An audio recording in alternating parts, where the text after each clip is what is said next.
Let's turn about the book of Luke chapter 15.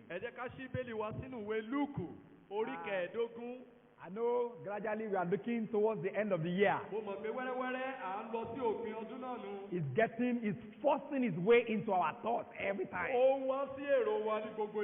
The year is going to an end again. Christmas is coming. And we have a lot of things we are thinking about. But we can just hold on and trust God.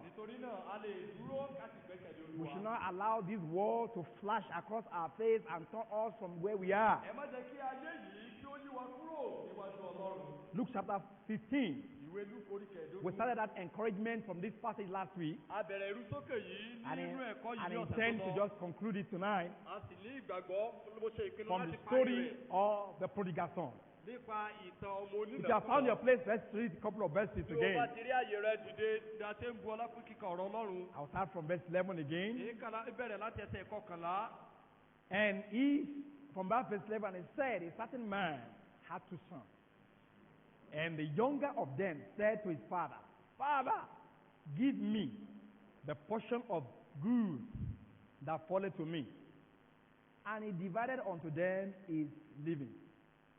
And not many days after, the younger son gathered all together and took his journey into a far country, and there wasted his substance with riotous living. And when he had spent all, there arose a mighty famine in that land, and he began to be in want. And he went and joined himself to a citizen of that country, and he sent him into his field to feed swine. And he would fain have filled his belly with the ox that the swine did eat, and no man gave unto him. And when he came to himself, he said, How many hired servants of my father's have bread enough and to spare, and I perish with hunger? I will arise and go to my father, and will say unto him, Father, I have sinned against heaven and before thee, and I am no more worthy to be called thy son. Make me as one of thy hired servants.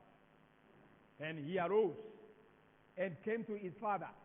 But when he was yet a great way off, his father saw him, and had compassion, and ran, and fell on his neck, and kissed him. And the son said unto his father, I have sinned against heaven and in thy sight, and I am no more worthy to be called thy son. But the father said to his servant, Bring forth the best robe, and put it on him, and put a ring on his hand, and shoe on his feet, and bring hither the fatted calf, and kill it, and let us eat and be merry. For this my son was dead, and is alive again. He was lost, and is found. And they began to be merry. Our Father, we are grateful tonight for the privilege that we have to be back into your house. Thank you for your blessings upon our life this week, and all the way that you have been the one caring for us. Lord, we want to go to your word, and you are the only one that has something to say. Yes, we realize that we need you. That's why we are here. Our hearts are shaking. The world is moving. But we want to keep our standard with you. How much you pray that God please encourage us from your word tonight. Amen. Holy Spirit of God, you have seen how much we are weak, how much we are weary, how much we are tired. As we climb that mountain high, please encourage our spirit tonight. Amen. That we may be able to look to you and have our trust in you once again. Amen. Holy Spirit of God, please make your word a blessing for us tonight. Amen. Thank you for all that you are going to do in our Thank you, midst. Lord. Glory and honor to your holy name. Amen. For in Jesus' name we are praying. Amen. And all the people say, Amen.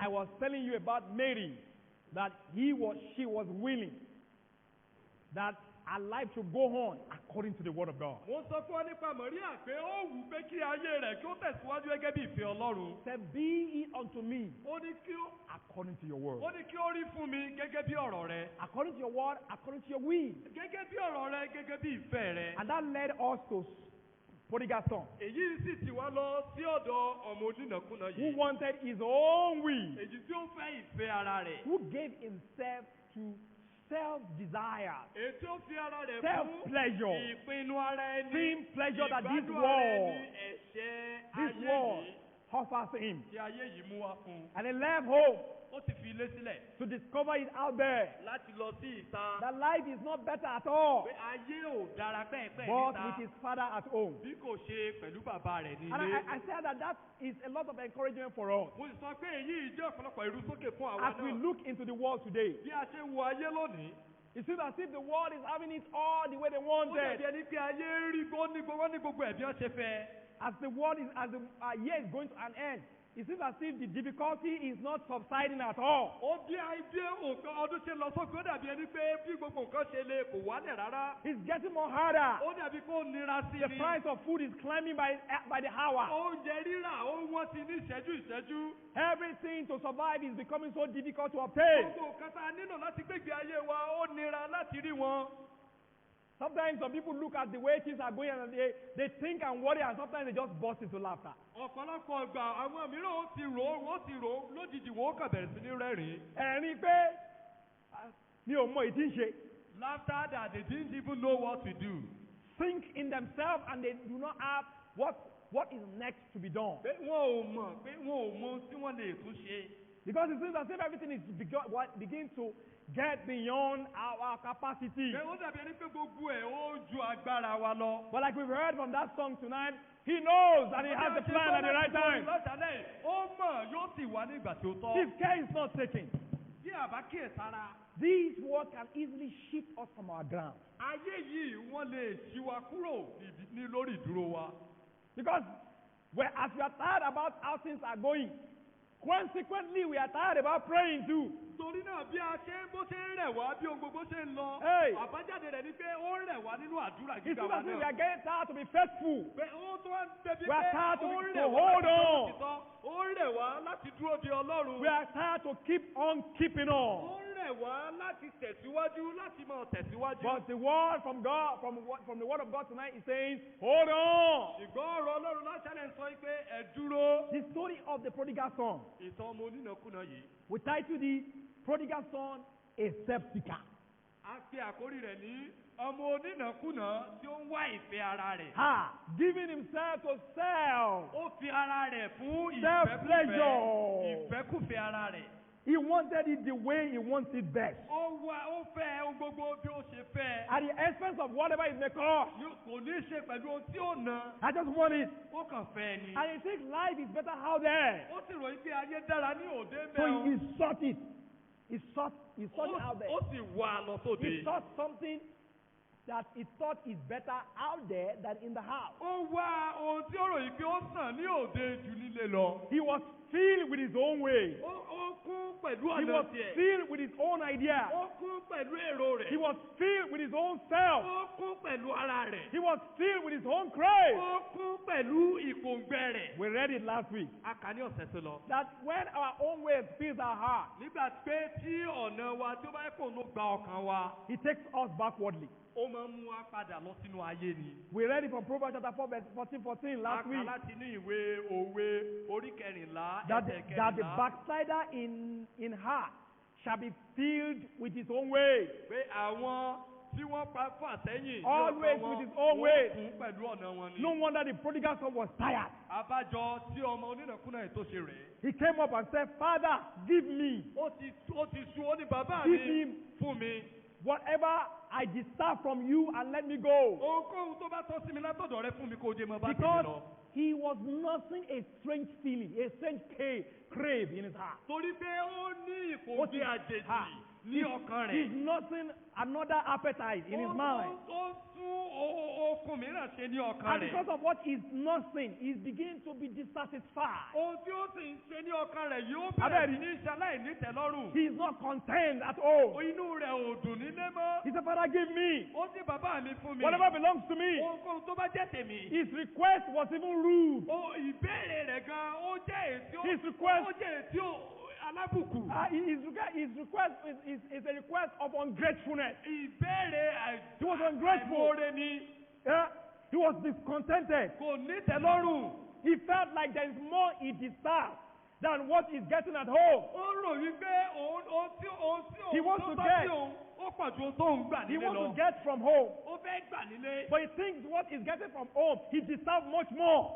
Ṣùgbọ́n ó rò wípé ohun tó ń gbà nílé ó tọ́ sóhun jù bá ń lọ. Sometimes that's how this world makes us feel with God. Lọ́pọ̀lọpọ̀ bàbá yé ṣe ń jẹ́ ká rò pẹ̀lú That Ọlọ́run. is how the devil makes Adam and Eve also felt in the Garden of Bí Eden. Èṣù ṣe jẹ́ kí Ádámù àti Éfà kí wọ́n rò nínú ọgbà Édẹ́nì rèé. That there's more for us house than we can ever get from our Father. Pé ọ̀pọ̀ ń bẹ fún wa lóde ju ohun tá à ń rí lọ́dọ̀ bàbá wa lọ. So he made that request Nítorí náà ó because ṣèbéèrè. he felt dissatisfied. Nítorí pé But that was jẹ́ one aláìnítẹ̀lọ́rùn. strong point I emphasized on last week.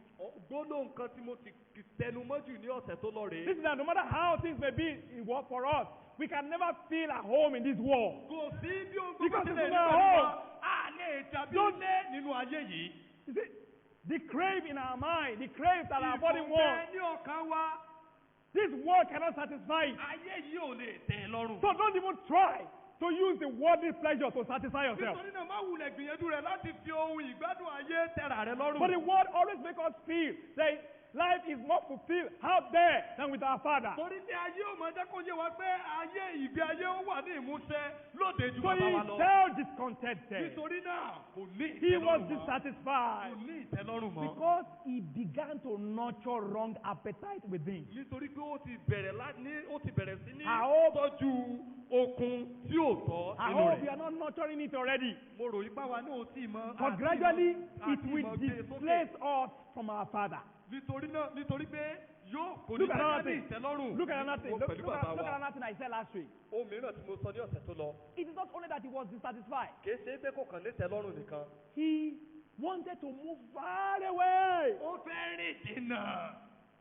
The Bible says he gathered all. Bíbélì sọ pé kó He gbogbo took ẹ̀. his journey Ó sì tún ìrìn àjò rẹ̀ to pọ̀n. a far country. Lọ sí ilé àjèjì tó jìnnà ọ̀nà jíjìn. He said he doesn't like it the way it used to be at home anymore. Òun ò fẹ́ bó ṣe ń ṣẹlẹ̀ nílé mọ́. I want to go there. Mo fẹ́ lọ sí òde. He said, that's the way you will know that you are already allowing something else to get into your feelings. Bó ṣe mọ̀ ní pé o ti ń gba òmíràn láàyè láti bọ́ sínú èrò rẹ̀. When you are seeking of self, Tó o bá kò gbẹ fún when you ara. want only self-pleasure Tó o kàn fẹ́ ìgbádùn ara or nìkan. sinful pleasure, Tàbí ohun ẹ̀ṣẹ̀ ìfẹ́kùfẹ́ ara. he disconnects you with the life at home.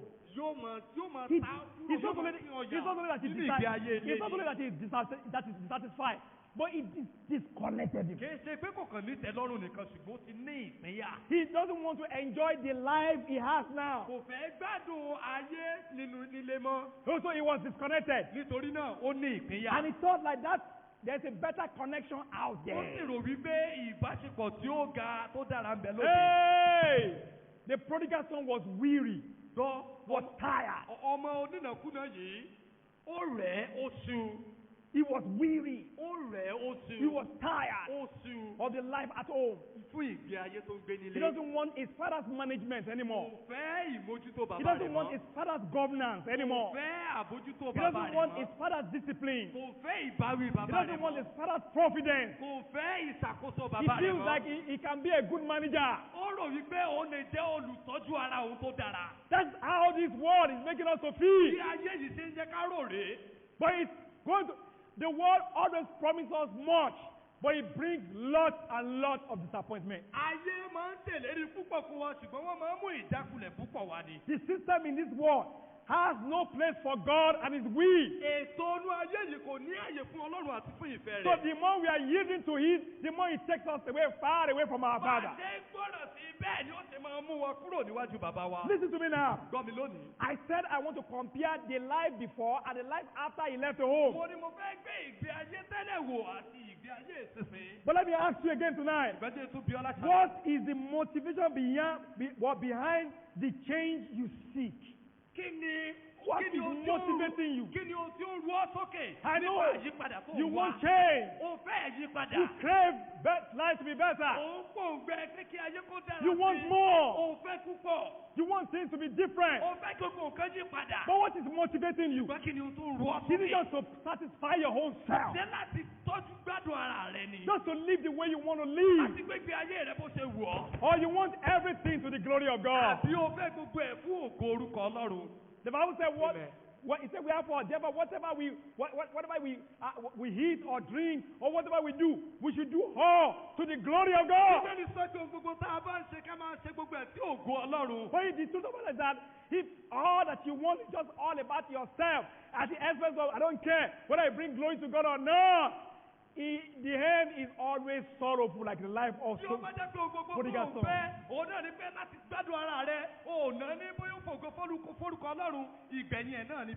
The Bible said, whatever the Gentiles are seeking after, the Father knows you need them. He knows your need. He's conscious of it. He cares about it. And He wants to provide them. But He wants it to be His way. Not your way. Amen. His way, not your way. Don't be a self-seeker. Don't be self-pleasure seeker.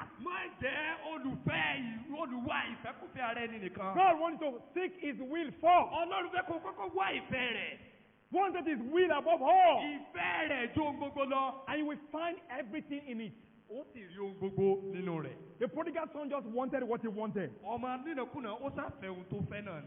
I said I was comparing his life for you last week. The prodigal son, before and after his departure from home, had his return.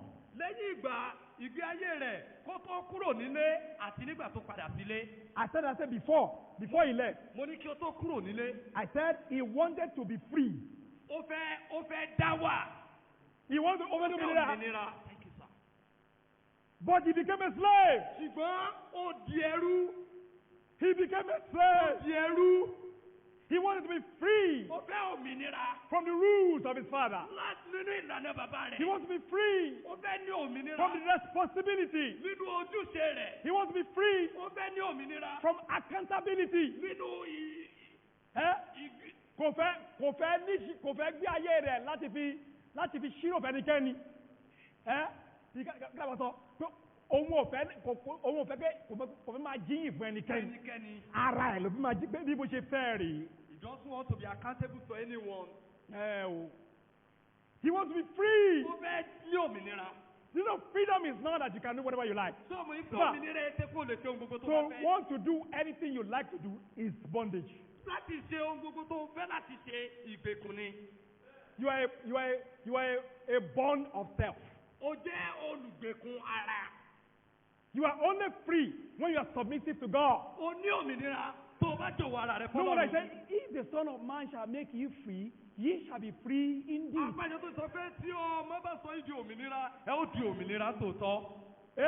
We are slaves to sin.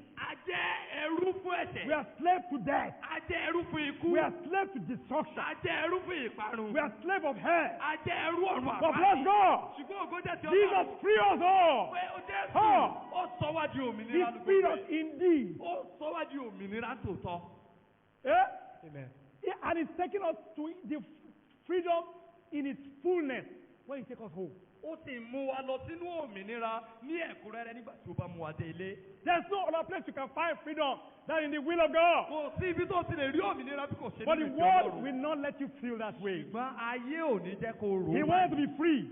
He became a slave. He wanted to feast.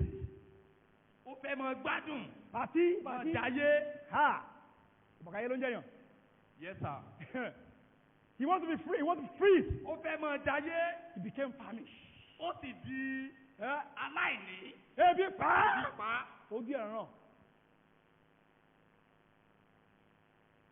ó wá dẹ́ntì jẹ oúnjẹ ẹlẹ́dẹ̀.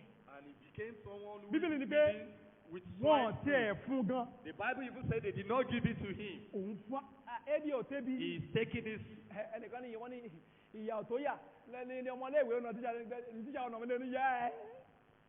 Tí yàrá tó yàrá ọwọ́ kan lọ. He suffered so much that he was even stealing from the Kẹ́rọ́tì Sunday kan ti rẹ̀ sọ́mẹ̀ wá aṣọ fún aláàárọ̀ Sunday. You remember there was a Pé time níbi that tí the farmer was preaching ìyàn on mú Sunday dé, that àwọn èèyàn ń jẹ ìgbẹ́ ẹyẹ. people were eating those pieces Done. because of famine. Abẹ́kọ̀, kì í tí wọ́n ṣe kí wọ́n ń jẹ́ lọ́fẹ̀ẹ́. Not only they are eating it Wọ́n for tún rà á free, ní. but they are buying it. Yé!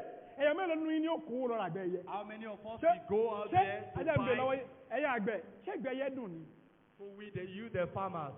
Is it sweet? Ẹ mọ̀. Bird pieces. Èmi ọmọ olóògbé yẹn tó ń jẹ lákòókò yẹn o. Débi tí ìmọ̀ ọ̀mú dé, wọ́n ń jẹ. Wọ́n tún débi kan tó wọ́n tún pa ọmọ ara wọn It jẹ. even got to a stage whereby they were killing their children. What am I saying? He got himself in a big mess. Ó bá ara rẹ̀ nínú wàhálà. Though he wanted it free. Bó tilẹ̀ jẹ́ pé He wanted it free thing. ó fẹ́ lómìnira, He was ó mad. fẹ́ máa gbádùn. He was famished.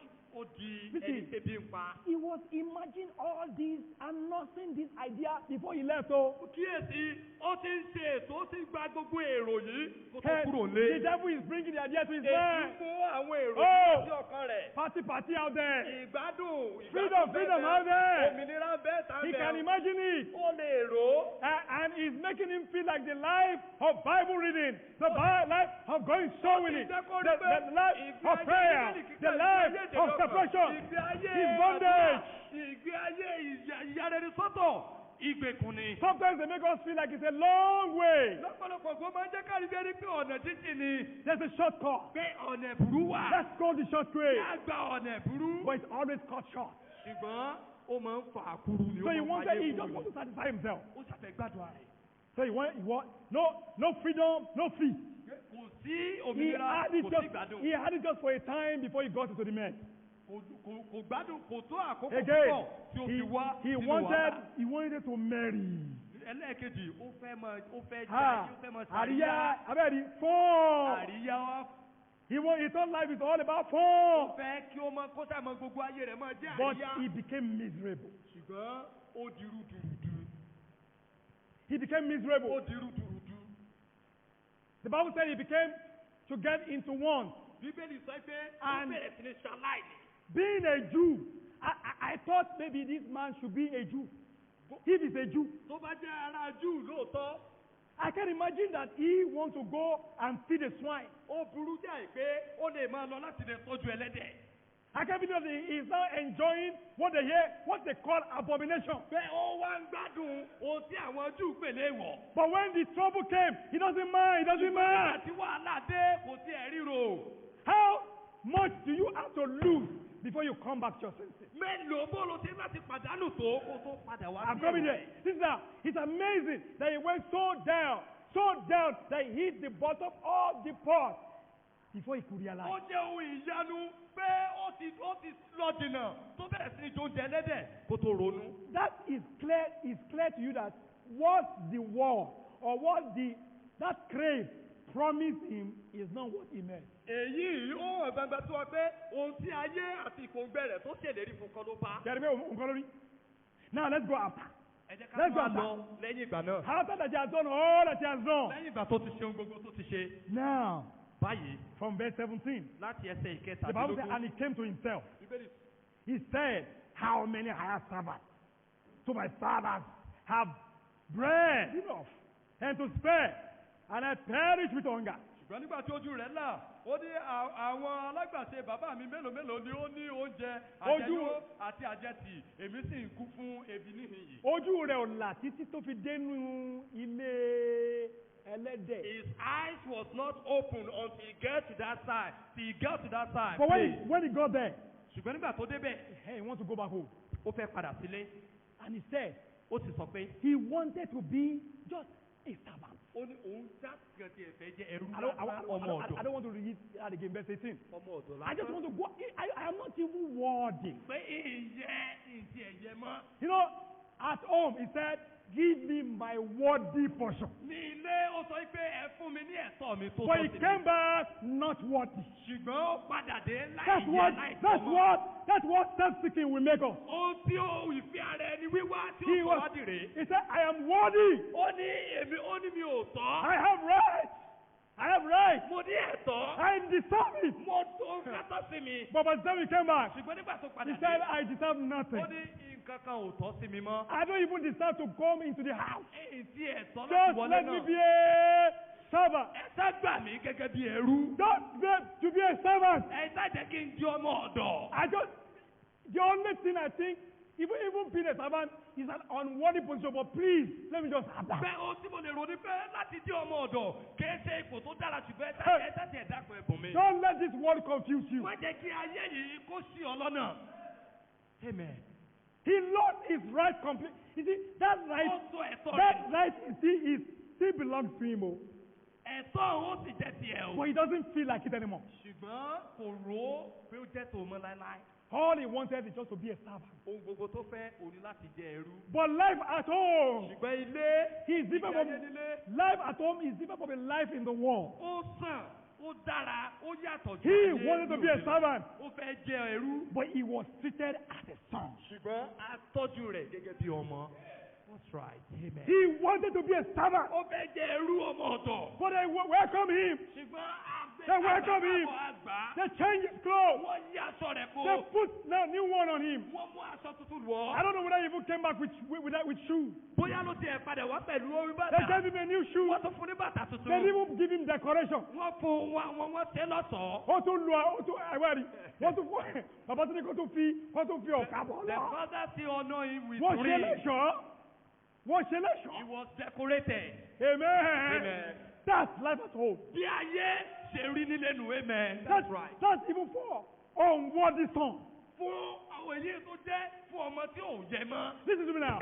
Gbọ́ mi. I don't know how you're feeling about home. Ìmọ̀ bó ṣe ń rò nípa I don't know how difficult it is at home. Ìmọ̀ bó ṣe nira tó I don't know how nílé. difficult with you staying with your father now. Ìmọ̀ bó ṣe ní ọ́ lára fún ọ láti máa dúró pẹ̀lú bàbá rẹ̀. Wait home, wait Dúró home. nílé o. Wait for your father. Dúró lé pẹ̀lú bàbá rẹ̀ o. Life is better there. Torí pé ibẹ̀ ló ti dára. That's right. Amen. He wanted merely bread.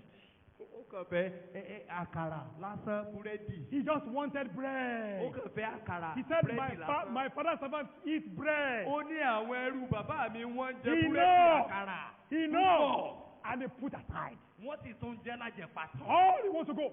When last has he had bread? Ọdún ìgbà wo ló ti jẹ búrẹ́dì He's kan yìí? eating from what the food, swine's food. Oúnjẹ nínú oúnjẹ He ẹlẹ́dẹ̀. just wanted bread. Ó ṣàfẹ́ búrẹ́dì nìkan. But at home, Ṣùgbọ́n ní he ilé. got a banquet. Ṣùgbọ́n ní ilé ó bá ìpèsè. Amen. Ordinary bread is all he wants. Ordinary bread. Búrẹ́dì lásán lásán ló fẹ́. But he was given a banquet. Ṣùgbọ́n a fún ní àsè. He was given the feast he was looking for. A fún ní àsè tó ń fẹ́ tó ń wá kiri nínú ayé. It is at home. Ó nínú It ilé. is with the Father. Ní pẹ̀lú bàbá It is in rẹ̀. his will, Nínú ìfẹ́ bàbá not rẹ̀. outside. Kẹ̀sẹ̀ ní ìta. That's right. Amen. Stay with the Father tonight. Dúró pẹ̀lú bàbá rẹ̀ látàlẹ́. Complain to him. Pariwo rẹ̀ fún. Tell him how you feel. Sọ fún bó ṣe rí lọ́kàn rẹ̀. Cry if you need to cry. Sunkún tó o bá nílò àti sunkún tì í. But just stay there. Ṣùgbọ́n tá dúró tì í. That's right. Amen. Just stay there. Dúró tì í. Don't let the world dictate. Wọ́n jẹ́ kí ayé kó pàṣẹ. Don't let the world tell you differently. Wọ́n jẹ́ kí ayé kó sọ Oh, my time is fún ọ. going. Let me move on. Tẹ̀síwájú. The last one. He just wanted forgiveness. Ètò gbẹ̀yìn, ó ṣàfẹ́ ìdáríjì. He said, Father, Ó ní ha bàbá mi. I have sinned against heaven. Mo ti ṣẹ̀ sí ọ̀run. And I've sinned in thy sight. Mo ti ṣẹ̀ ní ojú rẹ náà sí ìwọ I náà. have done wrong. Mo ti ṣe àìtọ́. I have sinned. Mo ti ṣẹ̀. I have sinned. Mo ti ṣẹ̀. Forgive me. Dáríjì mi. All he wanted Ohun gbogbo tó fẹ́. was just forgiveness. Òun náà ni He ìdáríjì. just wanted Ó forgiveness. ṣàfẹ́ ìdáríjì ni. But instead of that, Ṣùgbọ́n kànrán at bẹ́ẹ̀ home, ní ilé. in the home, Ní ilé. he was restored A dá padà. into joy of full fellowship. A dá padà sí inú ẹ̀kúnrẹ́rẹ́ ayọ̀ Not just ìbáṣepọ̀. forgiveness, Kìí ṣe ìdáríjì nìkan. but fellowship. Ṣùgbọ́n ìbáṣepọ̀. He can fellowship with daddy. Ó lè ní ìbáṣepọ̀ pẹ̀lú bàbá Now he rẹ̀. can fellowship with the family Ó lè again. ní ìbáṣepọ̀ pẹ̀lú àwọn ẹbí He padà. can relate with them Ó again. lè bá wọn ṣe padà. Father wants you back home. Bàbá ń fẹ́ ọ padà nílé o. I don't know whether you're at the door, come back inside. Ìmọ̀ bóyá o wà lẹ́nu ọ̀nà I padà don't know whether wọlé o. you step out, come back Ìmọ̀ bóyá o inside. tiẹ̀ ti wá ń ta padà wọlé o. The Father always desires the fellowship Torí pé bàbá wa ó fẹ́ ìbáṣepọ̀. because he knows that's where it will be well with you. Nítorí pé ó mọ̀ pé ibi tí ó ti dára fún ọ nìyí. I don't know tonight. Ìmọ̀ láṣálẹ̀. I don't know how you're feeling. Ìmọ̀ bó ṣe ń rò I don't know láṣálẹ̀. how your need is making you feel. Ìmọ̀ bí àìní rẹ̀ ṣe mú ọ ronú. Maybe things you used to do, you are not doing them anymore. Bóyá àwọn tó ń ṣe ò tiẹ̀ ṣe wọ́n mọ́. Bible reading is becoming difficult. Àti ka Bíbélì ti dogun fún ọ. Somebody was reading the Bible the other time. Ẹnìkan ka Bíbélì nígbà kan. After some time, Lẹ́yìn ìgbà díẹ̀. he just sees. Ó kàn kò ṣe é. Ó pọ̀ ṣẹ́. Ó kò ṣe é. Torí pé ó lò kó nǹkan Bible ni. Ọ̀pọ̀ ẹ̀ ti lọ bí. Because he thought he was reading his Bible, but Something- his mind some- is far away. So a situation came up to him and he felt angry about it and he hid. Ìdojúkọ kan kú wá, ó sì inú sì bí, ó sì kò ṣe bí. I don't know whether something is taking your mind away from Bible Bóyá reading now. kankan mú wọn náà kúrò nínú Bíbélì kíkà Your látàrí. prayer is becoming a body. Àdúrà gbígbà ó ń di ẹ̀rù fún ọ. It is difficult for you to even do the will of Ó God. tún ní ọ lára gan láti ṣèfẹ́ Ọlọ́run. Or now you hate to be told you are wrong.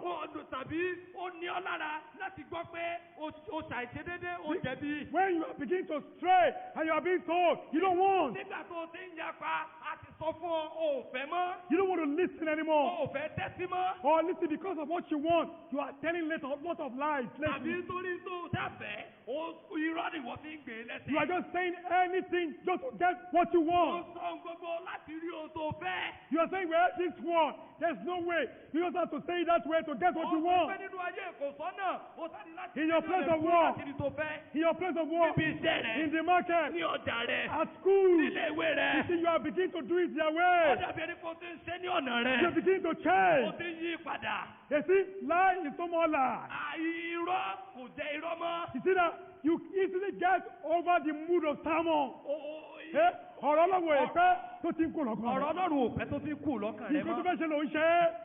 Do whatever you want to do. Learn from the prodigal son. Kọ́ nínú ìgbé ayé ọmọ onínàkúnà. He is lost in his way. Ó bẹ̀rẹ̀ sí ní tọ́jú ọ̀nà rẹ̀ He stepped out.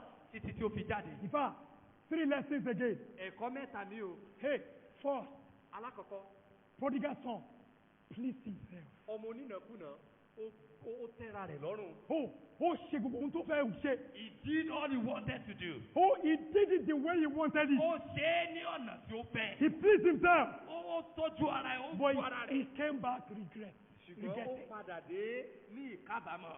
He was miserable. Ó di rádaràda. But that was not the end of his own story. Ṣùgbọ́n yìí kọ́ ló pin ìtàn rẹ̀ o. First lesson, he pleased himself. Ẹ̀kọ́ alákọ̀ọ́kọ́, ó tó tẹ́ra rẹ̀ For lọ́rùn. second lesson, Ẹlẹ́ẹ̀kejì, he came to himself. ó padà wá sínú ara rẹ̀. The Bible says what? He came back. Bíbélì sọ pé ó He padà wá. realized it. Ó kíyèsí. He came to himself Ó kíyèsí ara rẹ̀. and he repented. Ó sì ronúpìwàdà. He followed the path of change. Ó sì tẹ̀lé ìlànà ìyípadà. He came back to himself. Ó padà wá sínú ara Maybe rẹ̀. there's area you need to come to yourself Bóyá now. ọ̀nà mi ọ̀nà kan wà tó ní láti padà Don't wá let it ronú be ara too rẹ̀. late Má jẹ́ kó before. pẹ́ jù. Don't lose too much before you remember. Má pàdánù Before you púpọ̀ relate. kó tó rántí. Before you relate your loss. Kó o tó lè mú ìpàdánù rẹ He wá. pleased himself. Ó wu ara rẹ̀. But he came to himself. Ó sì tún padà wá bára rẹ̀. And lastly, Ètí tó gbẹ̀yìn. he found himself. Ó sì rí ara rẹ̀.